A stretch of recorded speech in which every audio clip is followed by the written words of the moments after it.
Hey, welcome to a special edition of Growing a Fruitful Brand. I'm not even going to do our full intro because we're actually launching season 4 next week, but we thought we just have to address the rebrand story of our generation, the Cracker Barrel Fiasco.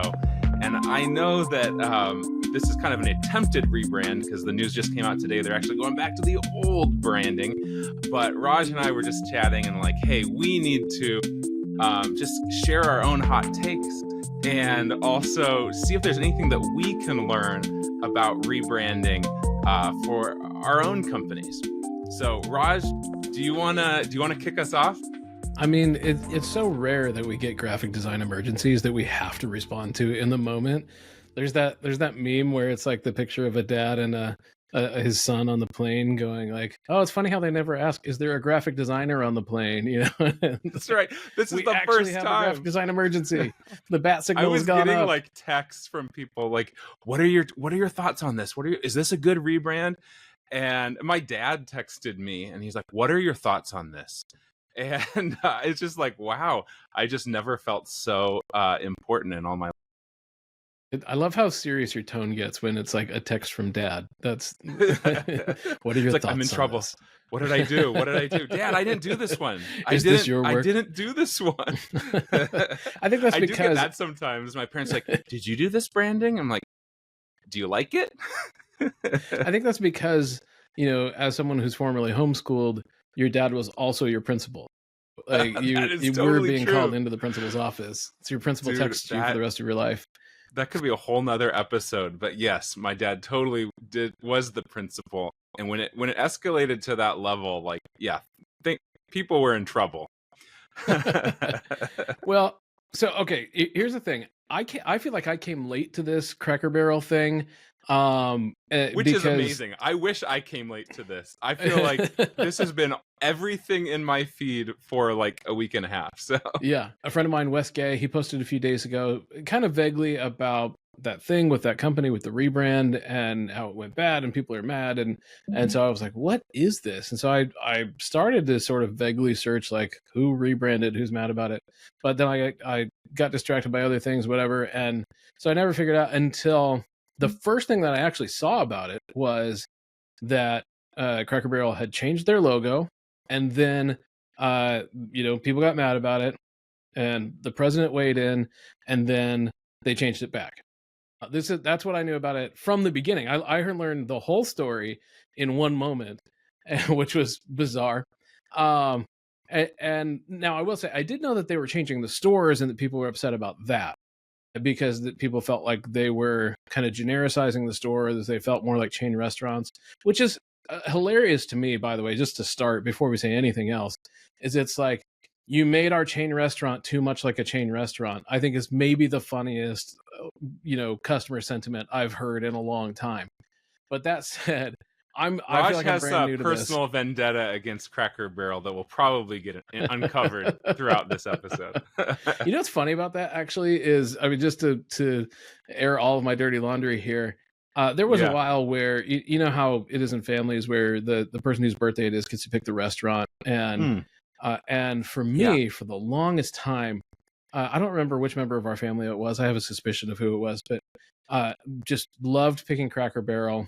And it was the thing I hated the most because why? You know, because, you know, our family's half Indian and I like spicy food, and there is almost nothing spicy, if anything spicy, at Cracker Barrel. Like, you can add more black pepper from the table shaker into your gravy, but that's about it. There's no I think maybe they started carrying Tabasco or they've something. got to have Tabasco in a back room or something. But it was always just an exercise in a lack of flavor. Now, that said, just in fairness of everything, I love rocking chairs and I love an old-timey general store. So I could get on board with those things. But the food, I actually really liked the decor. I liked all the weird things on the walls, but I just wasn't a big fan of the culinary experience personally. Well, I'm glad you shared kind of where you're coming from. I feel like I should do the same so that just people can understand.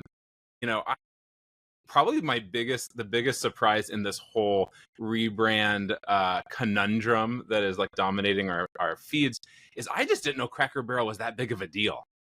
You know, they're talking about like their stock is plummeting. It's like, this is a publicly traded company. They Like had stock? what is happening? I grew up in Maryland and Hawaii, and there's no Cracker Barrels. At least when I was a kid, there was no Cracker Barrels in either of those places. And so Cracker Barrel was that place that sometimes we would stop if we were doing a road trip across the Midwest. You know, I could count on one hand, how many times I've been to a Cracker Barrel as a kid.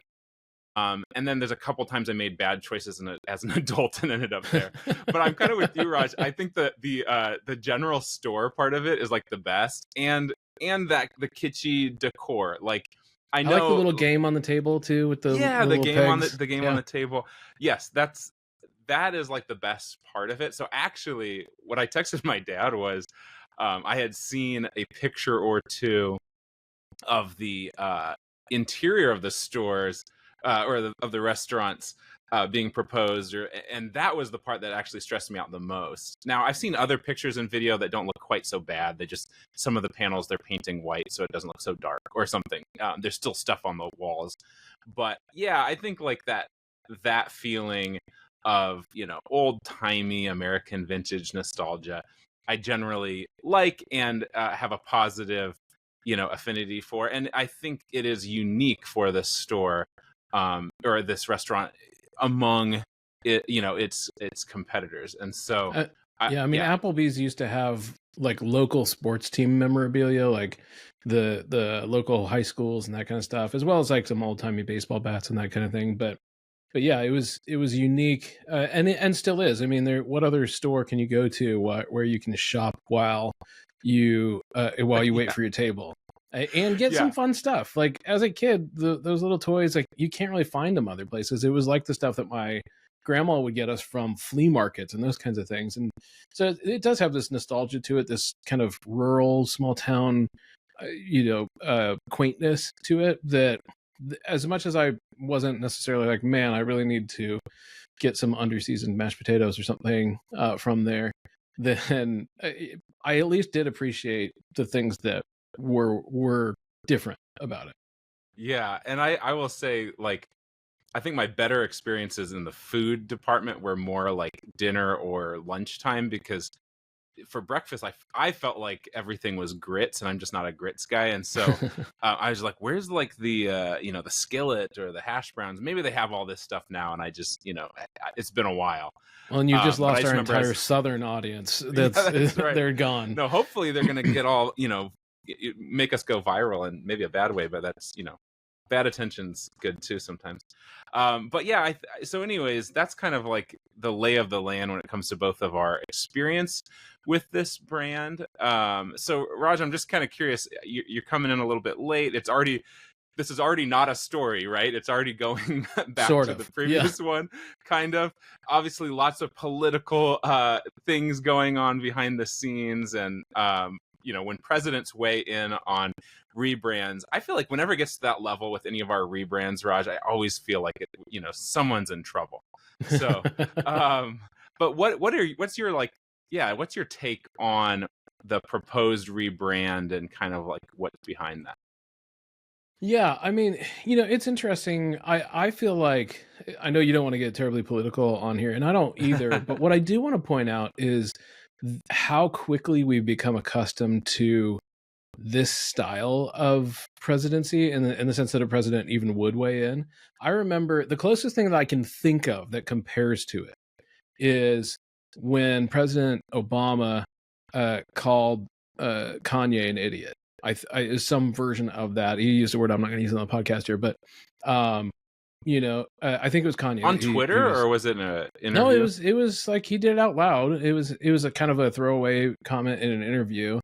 But that kind of blew up some. It's like, oh, why should a president be calling a private citizen an idiot? And except for most people agreed with him at that time as well. I think it was Kanye, but either way, someone was acting a buffoon in the public square. Yeah. And the president talked about it.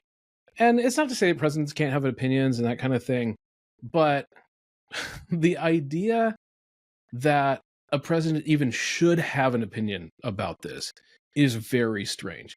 It's strange that we have become very quickly okay with the presidency meddling in very private, whether it's higher ed or other things. And I know there's a lot of opinions about there out there, but I wanted to at least address that part of it. Again, it's not really political. It's not even really just about him. It's about the fact that a whole new kind of media training is going on that we're seeing.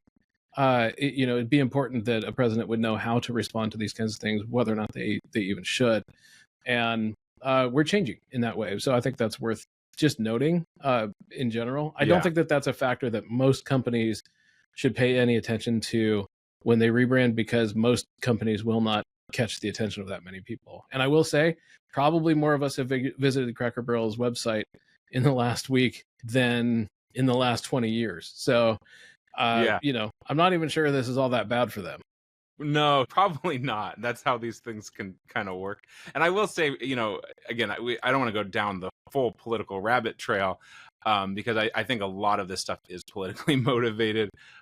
They've had some changes, within their company and stuff like that people are considering, quote unquote woke and et cetera. And I think a lot of this is being kind of driven by outrage over some of those things and less to do with the design of the logo.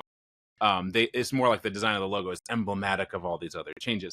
But I will say, from my understanding of the timeline, I think Trump's comments were kind of more recently, like towards the end of this whole towards the thing. End, for sure. Yeah, right towards the end.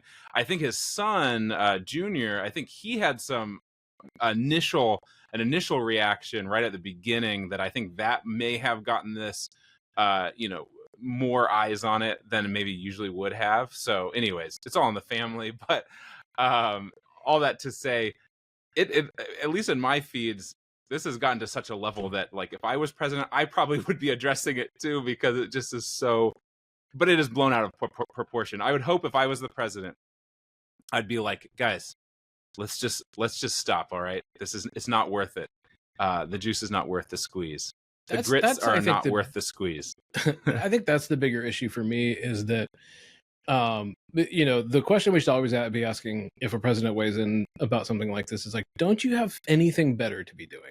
That's generally the thing. And also, what are you trying to get us to not pay attention to would be the other thing. Talking about the logo itself, I would love to hear your take on, what sort of happened here. And we do have some visuals here. If you are normally a podcast listener, then, we'll try to throw this in our social feed as well, in case you haven't seen this. But yeah, basically talk us through what actually happened here in terms of design. Yeah, absolutely. So first of all, I was watching the amazing Alan Peters, his social media presence has really blown up. He's a graphic designer up in Minnesota who's been doing these kind of rebrands of brands just for his social media feed, kind of like dream rebrands and kind of his thoughts behind them. Really great guy. Came with a book a couple years ago that I love.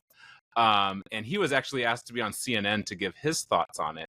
And I was surprised to see how kind he was to this rebrand, but he made some good points. And I think I share a lot of them. First of all, the idea behind a rebrand like this is kind of what we what's come to be known as blanding, corporate blanding, where in an attempt to make your logo more simple, more readable, more quote unquote modern, it becomes more boring. It loses some personality. It loses some history. It loses some of the things that make it special or unique or memorable. And that's always a trade-off. Anytime you're trying to simplify something so it works better in a small size or on a website or on a different kind of smaller use case, you run the risk of losing some personality, some brand equity.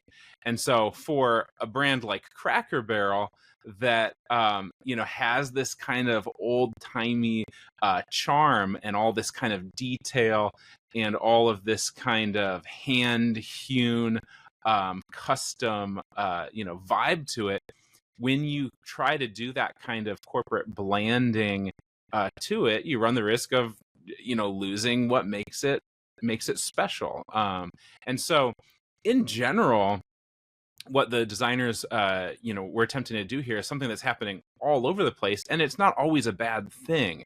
Making something a little simpler, so that it can work on different sizes, a little bit cleaner. These are things that we do, but it's all in how it's done, I think. Yeah, so to just double down for people who aren't as in the industry as we are, so corporate branding, I think one of the best examples of it that's happened was, I don't know if people remember, but the Gap tried to rebrand at one point. That's the first one that came to my mind too. Exactly. I think it may be the quintessential corporate branding. They, everybody, if you're picturing the Gap logo in your head, you're picturing a navy blue square, and it's got a very tall, skinny serif font in the middle. It just says Gap on it, and it'd be very easy to redraw. Which, by the way, is we talk about this all the time of a desirable quality in branding. Is most of us could redraw more or less the Nike swoosh from memory. Most of us could redraw more or less the Apple logo from memory. You start to get into Coca-Cola or some of these that gets a lot harder to do, partly just because of the calligraphy talent that would be needed to do some of these. But simplicity generally reigns in branding, where the easier it is for somebody to remember it, it's like a billboard that lives in that person's head. I was actually thinking earlier about Nike in particular, and you say the word Nike, and it's almost like a swoosh, like flashes in your brain. And it's like, man, they have branded the inside of my brain, which is very impressive. So that's corporate branding. And I think in this case, if it were, in my opinion, true corporate branding, they would have taken a barrel and, made it, somewhat more, vectorized, somewhat more either flat, kind of almost more Google style. And then they would have written out Cracker Barrel in Helvetica or something, because that's kind of the classic jokey corporate branding. And in fact, I think you and I maybe disagree a little bit on maybe how far they went in that. And I'm curious to hear your perspective, because if you look at the typography, it doesn't change all that much. It changes a little. It's a little bit cleaner. Whether or not it's good or bad, I'm kind of a little bit indifferent to it. But generally, the shapes of the letters are similar, and so the R is sticking up a little bit, and you do have there's a little more separation between things. They're probably slightly less interesting. They are bolder. They read a little bit bolder. I think that part of why this one feels so bland is because you took a very, very busy logo with a literal photo that's kind of two-toned of an old man sitting on a complicated chair next to a complicated barrel, that's encroaching on some kind of weird bean shape that I've never understood. For the container for the Cracker Barrel word, those words go all the way to the edge of that bean shape, and then there's the registered sign underneath, and then it says Old Country Store. Also, there's a lot going on. Favorite part. And so it would be almost impossible to simplify this without being accused of blanding. And I think literally, if you were to just kind of copy and paste the text Cracker Barrel out of that one and put it in this same barrel, people would accuse you of doing corporate blanding. Because I think, yes, they did change the text, but not so much. And they certainly didn't do the kind of classic blanding thing of making it Helvetica. And so I don't feel like they did a terrible job with the typography. Yes, it's a little less interesting, but but it does at least, what it's referencing for sure. And I think that all other things considered in this, if maybe some other things had been done better, nobody would have even paid much attention to it. But this thing got out of hand. I'm curious your take on it.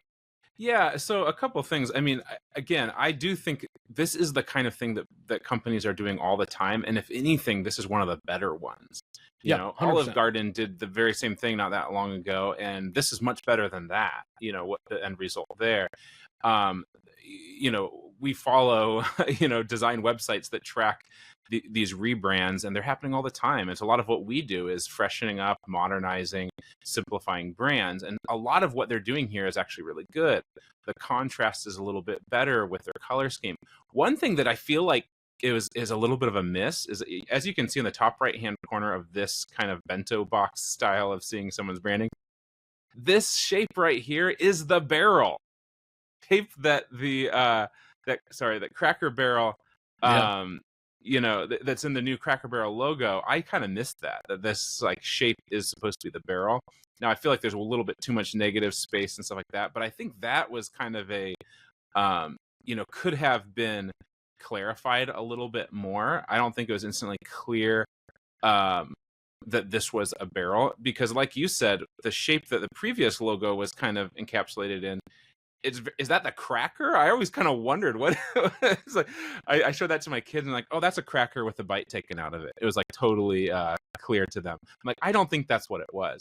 And so that's why I started going down this rabbit trail a little bit that I want to talk about just briefly, which is kind of like seeing their journey of their logo through the years. Obviously, their original logo from 1969 is basically like a general store font kind of deal. It's like the old Casey's logo. So obviously this is bad. But in the 70s, like, hey, we need to make this feel a little bit, more warm and personalized. And this version of the logo, you can see it's basically, like you said, it's like a photograph over on the side. I think I have an image here that's a little bit more detailed. But like, you can see this is very hand-drawn. It's very handcrafted. You can see that this shape here is probably not supposed to be anything, but just kind of trying to wrap around these letters.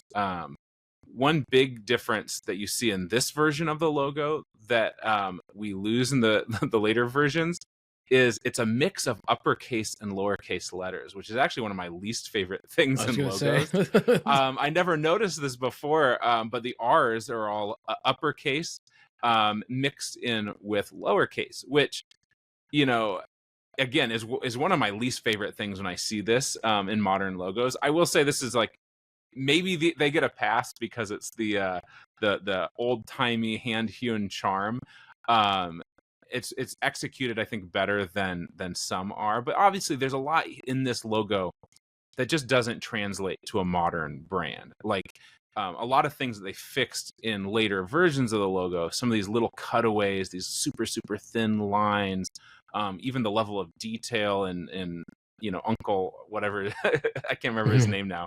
Uncle Cracker. Yeah, Uncle Cracker. I don't think that's what it is, but okay. Herschel or something Barrel. like that. Yeah. Uncle Barrel. Yeah, exactly. And so, it makes sense to me that they had to update it. And so over the years, they've been slowly updating it. The version that we have now and have reverted back to is actually greatly simplified from these previous ones. And one thing that remains to be that maybe just needs to be said is I kind of went down the rabbit hole of all kinds of different political theories and things happening inside of Cracker Barrel, etc. And one comment, I think it was on like a Fox News clip, was one of their commentators saying that this isn't about racism or anything except for maybe ageism, because they removed this old man from their logo. And I was like, oh, dude. But all that to say, they've always had versions of this logo without the barrel, without the man. The barrel and the man is on the sign on the front of the building, because that's the use case where you have all of that. But they've always had versions of just this Cracker Barrel lettering inside of this weird shape. And so that's just, it just needs to be said. It's interesting too, you mentioned the old country store just kind of like slapped on the bottom. In this original version, it looks like it was, a little closer. It was tried to be incorporated maybe slightly more, although still not great. I feel like actually making that even like taller and stuff made it feel even less integrated. So anyways, little nerdy details here, but the thing that I kind of found interesting about all this is, I think if I had been the one, if I had been hired to kind of create the next version of the Cracker Barrel lettering and the Cracker Barrel logo. I think I would have made some of the same choices, but what I would love to have seen is maybe just a little bit, little details that harken back to some of the history, like things like, there's just some unique letter forms going on some of the original C's. I don't know if I would go back to the mix of upper and lowercase, but I do feel like these R's had a very unique presence to them. And so it's something to at least to be considered. And even just the way that they have these like connected letters and stuff like that, I don't know if that would have worked. That would be something I would have tried at least to find a way to kind of bring some of that back into it. Because I can't even picture the logo in my head right now, but I'm immediately getting like Golden Corral kind of vibes from their current one, which I feel like is the opposite direction. Yeah, they want it to be also going. feels, I don't know why, but it reminds me of like the old Best Western logo, that old Best hotel Western. chain. Okay, yeah. I thought Coldwell Banker. That just flashed in my head. Yeah, and I'm which like, has a similar why is CB. that? Yeah, it's the CB. It's all blue, but like, yeah, it flashed in my mind. Which ironically, to that end, Crate and Barrel as well, which is not really a similar brand, but again, it's sort of always been a name confusion problem. One thing I would say here is, I don't know if I agree with you that I would bring back some of those elements. I think from a design perspective, that would be an okay choice. But you and I both know that we wouldn't do anything until we figured out what problem we're trying to solve. Yeah. And I think honestly, this is a company that is just in a tough position because their same store sales have been pretty okay. 2020 was a bad year for everybody, but they've rebounded since then, and grown a little, but it's pretty flat. Like compared to the 80s where they're growing like 20% every year, and this year it's like 3.47 billion instead of 3.44 billion. And it's pretty flat. Not to mention their retail sales. So food sales are going okay, but retail sales are going down, and so they're noticing that they have probably, hit the peak of older folks that are, it's like you joked before about you only ended up at a Cracker Barrel because you made a few bad life decisions, and it's like I don't know any millennials. I know there've got to be some, but I don't personally know any millennials who are like, that is my favorite restaurant, and so it's like they just really need to improve the food, man. They just need to improve the food. The foodies. I mean, that's an interesting point, right? But it's really, probably parents and grandparents driving this decision because it's an easy place to get together. That's often kind of between places. Like sometimes when we would go, it'd be because we were meeting people from Lincoln or whatever, because it's kind of out on the interstate and it's a little bit convenient for folks. But so you got to kind of think about. Point. They're like logistically, they seem to be situated near interstates, and it's like the whole road trip strategy. thing is like part of their strategy.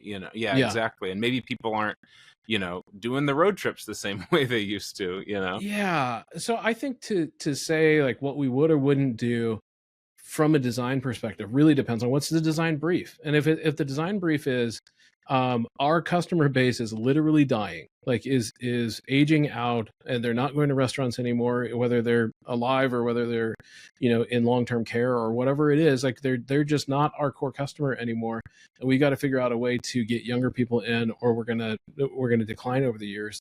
And so you can't even really judge the brand or what you would do from design standards until you look at like, what do we need to accomplish here? And part of why I think this one failed is because it's so middle of the road, like a lot of the food, that it neither pleases everyone nor offends the right people. It just does too little.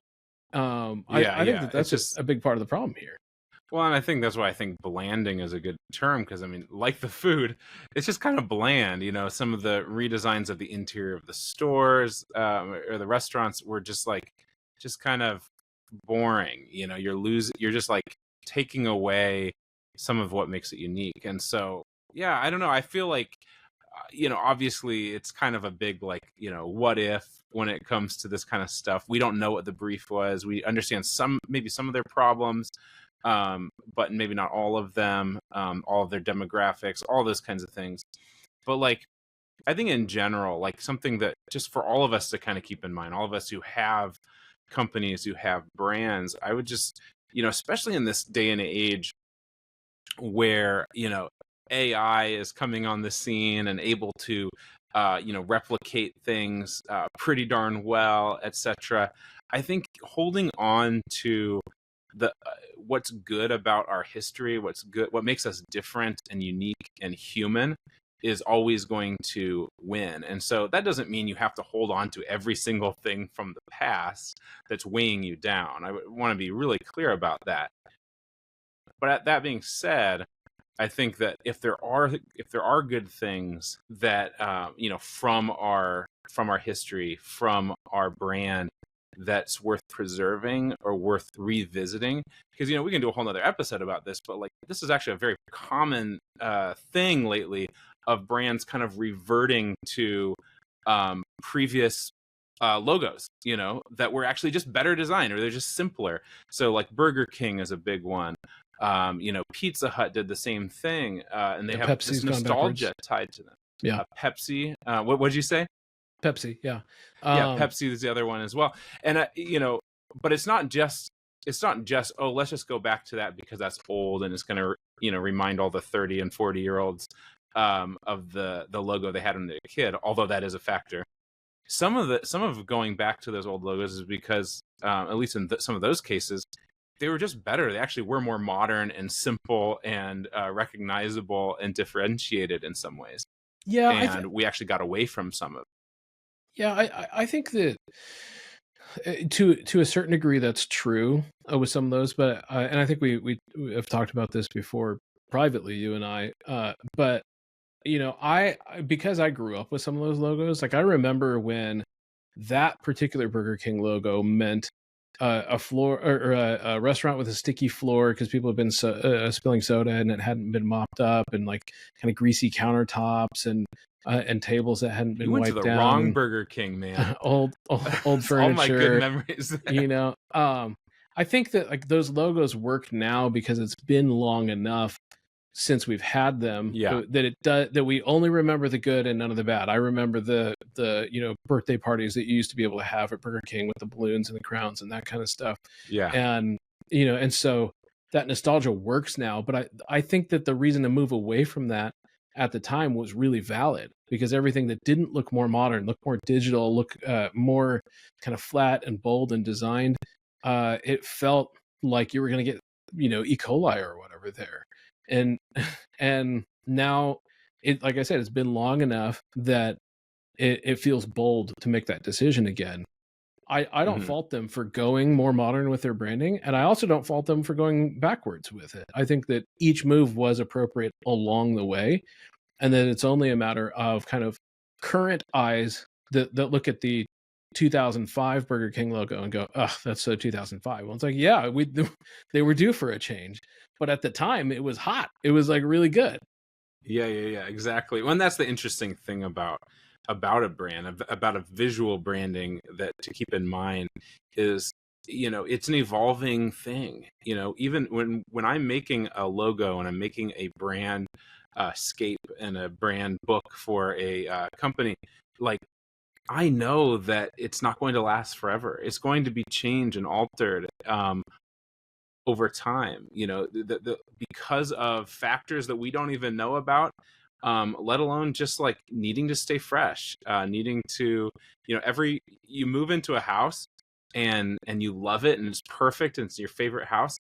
And then about 8 years in, it's like, you know what, we might need to change some things. We may need to add on, because like, guess what? I didn't know we're going to have another kid or two, and I didn't know that this was going to happen. And now we need a place for, mom and dad to move back in or whatever. It's like these things just have to change. And so whenever I see there's just outrage over people like, I can't believe they rebranded, it's like, that rebranding is just a thing that happens. And the funny thing is most people don't even notice it most of the time. And so that's why we're talking about this today, because this was one that somehow mainly political reasons, it got on everyone's attention, and then now suddenly it's like people are noticing that things rebrand for the first time. Yeah. Now, one thing I do want to say about that is that because Cracker Barrel had more or less had the same logo or very similar versions of the same logo for 40 years, like 38 years since more or less the same version came out. It's been slightly refined over the last 40 years, but it's look, I literally couldn't even told you if it was any different over the last 40 years. Yeah. You know, I think that has a lot to do with like when you are a nostalgia brand from the beginning. You know, they're a brand that started in 1969, but looks like they're from the 1900s or the 1800s. Right. And That's a good point. they're like trying to be old starting in 1969. And Yeah. so I think part of what's the real mismatch here is going, what does old feel like now? And the thing is like millennials love old. You know, like we even though it's like not as cool to be a hipster wearing suspenders and waxing your mustache anymore or that kind of thing, but like millennials tend to because we grew up in the age of a lot of plastic, a lot of brand names, a lot of litter, a lot of trash, a lot of like bad overpackaged, overproduced food, and like TV in your face and all that kind of stuff. There's a lot of us that really enjoy old things. This globe right behind me is from the 1940s. This amplifier behind me isn't old, but it looks old. It definitely has design heritage that it's drawing on. And a lot of us are into vinyl, mechanical watches, all these, like we love old. And so, yeah, Ben's wearing a mechanical watch right now. And so I think a big part of the problem here isn't that they changed anything. It's that if you're going to be a nostalgia brand, modernizing probably is not in your best interest in that way. What you're really trying to do is how do you connect a new audience with the value and the interest and the difference in the older thing in a way that they haven't been connecting with. And so maybe it is about handmade. But, honestly, if they had, to your point, I know we joked about the food a lot, but if they had pulled a Domino's here where they said, hey, before we change anything with our brand, we're just going to like bring in, I'm not even sure who the correct chef would be. It's, Gordon Ramsay or somebody. We're going to bring in like a real talent here to harken back. I think it'd have to be somebody American, but to reinvent our menu with like the best of American heritage and history in food, much of which, by the way, is actually very interesting. Grits and okra and a lot of those things actually come from Africa because of the people who were preparing the food in the South when a lot of these American food staples were born. And so you have a lot of flavors, a lot of profiles to draw from. You have a lot of influences that could make a very interesting thing. That could be how you could get millennials to actually go to your store, is to go like Domino's. Hey, we messed up. It got gross. It got like old and tired, and we're fixing it. And yes, I think alongside that, you can update your brand and whatever, but it has to feel appropriately old, appropriately vintage, whatever. Just making it look more like an IHOP or Denny's or whatever just doesn't fix anything. You're like 20 years late to the party and it's still not very good. You haven't accomplished any of the things that you're actually setting out to accomplish by saying, oh, the youths will like this. So you've annoyed the old people, you've annoyed the young people. There's nobody left. I think it's got so little to do with politics, because if it had been a good corporate move, a good, like, we actually want to serve our customer move, then people would have been happier and it would have worked. It was trying to put, for lack of a better term here, it's trying to put lipstick on a pig and say, like, look, it's new. And it's like, well, no, it's just not a good move at all. One thing I do want to also point. Yeah. I was just going to say real quickly, like, I was just having a conversation with friends the other night, and like one thing about our generation, Raj, is that we just have like we have pretty high standards when it comes to like food and drink. Like we're I think like millennials and the generation after that, I feel like we have access to things that we never had access to when we were kids, and our parents didn't really have access to, as far as like quality of food and coffee and all kinds of different things. So that we have a whole generation of snobs, Yeah. for good or for bad. But it's like we really kind of care. And I know lots of people who don't go to steak restaurants, not because they can't afford it, because they learned how to prepare steak better at home. And they know how to get the better cuts, and they have relationships with farms and stuff like that. Like people, we just have access. And so all that to say, I think if you're in the restaurant game, you've got to really double down on that quality, I think. And so, maybe that was part of their plan too. Maybe that is part of their plan, is to improve that. That's part I haven't really looked into. But that would be my encouragement to them, is like, hey, the logo is the least of your concerns right now. Yeah. One other thing I would add to this whole thing is to say that one place where I think that this went wrong is that people feel foolish when they hire a designer to do very little. And and so I think this is kind of a thing where I'd be so curious to know who did this. I'd be so curious to see their sketches and like all the things that were tried, because probably half of them that I would suggest, like, maybe keep a barrel as an icon, probably was suggested at one point, or they threw it out for a very good and valid reason. But ultimately, kind of what it came down to is that I what I think is that when you hire a designer, you're like, oh my gosh, this is tens of thousands of dollars, or maybe hundreds of thousands or millions of dollars in a brand this size. I go, okay, so we have to get a lot for this money. And sometimes, yeah, I mean, you can see this now. Like, think about the cost of this mistake. Like the cost of this mistake. My goodness. If you go to Cracker Barrel's website as of the recording of this video, there are still pictures of new menus with the new logo on their website, which means that there was a photo shoot done, most likely, unless it was photoshopped in or AI or whatever. But most likely there was an actual photo shoot done with humans, at whatever expense, and those menus were printed, and I'm sure there were a lot more menus printed. And there's a picture of a bag with the new logo on it. There's a picture of a takeout box with a new logo on it. And unless all those things were only mocked up and not deployed to every store in the country, which my guess is they probably did deploy everything to every store in the country before they did this, because that's typically how big brands operate, is they announce it when they've already been doing all the work in secret in the background.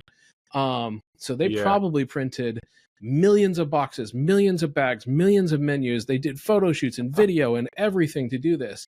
And there's somebody in the corporate, C-suite who probably got a logo that's more like what Ben was describing, like, hey, let's hearken to our roots. Let's do less. Let's edit. Let's be, let's be thoughtful in the way that we do this. And they're probably like, no, it's too close to the old thing. Maybe, maybe not. And I also think that there was probably a comp that was way different, that was, maybe hand done, but in the way that you would do it in 2025. And maybe hiring somebody like, our friend Nick Fred to do amazing hand lettering that really calls out to millennials and like, oh my gosh, this feels like cool 1800s to us. Like I would bet that both of those paths were probably explored, but there was probably somebody in the C-suite or the board or whatever who said no too close or no too far. And so you get this thing that's in the middle, kind of designed by committee, that's just not Lukewarm. Very good.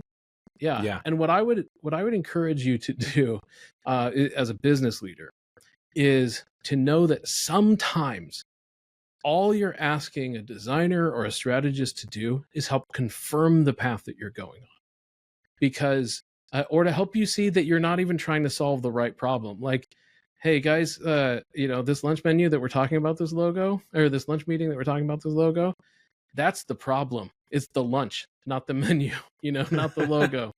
And I think that people, again, they want to feel like, well, I spent all this money on a designer, so it's got to be really different.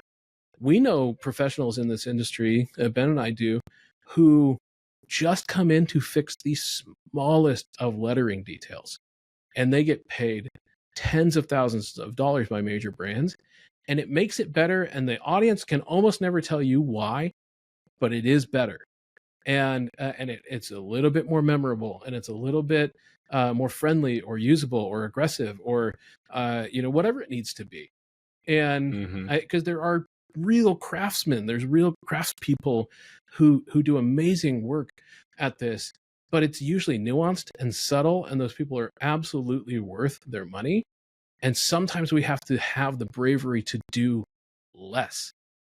And I can imagine that from a corporate perspective, you go, look, if we're going to spend this much money on it, it's got to be really different.